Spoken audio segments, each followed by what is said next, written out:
গাজার খান ইউনিসের বাজারের রাস্তাগুলো খালি প্রায়। কয়েকটি ছোট স্টলে শুধু টমেটো, শুকনো শসা পাওয়া গেলেও সেগুলোর অনেকাংশেই পচে গেছে। দাম বেড়ে যাওয়ায় বেশিরভাগ মানুষের কাছে এসব কেনা সম্ভব নয়। টমেটো প্রতি কেজি $13 থেকে $14, যা যুদ্ধের আগে ছিল মাত্র $1। আমি কিছুই কিনতে পারছি না, দাম এত বেড়ে গেছে। কিভাবে 8 জনের পরিবারকে খাওয়াবো, কিভাবে বাঁচবো?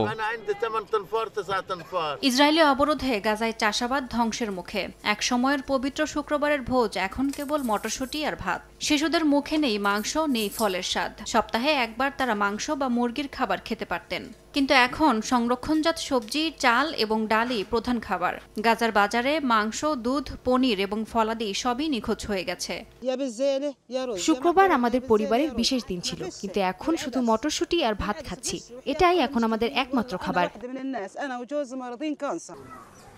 ইসরায়েলি হামলার কারণে চাষাবাদে দেখা দিয়েছে চরম সংকট। পানির অভাবে শুকিয়ে যাচ্ছে গাছ।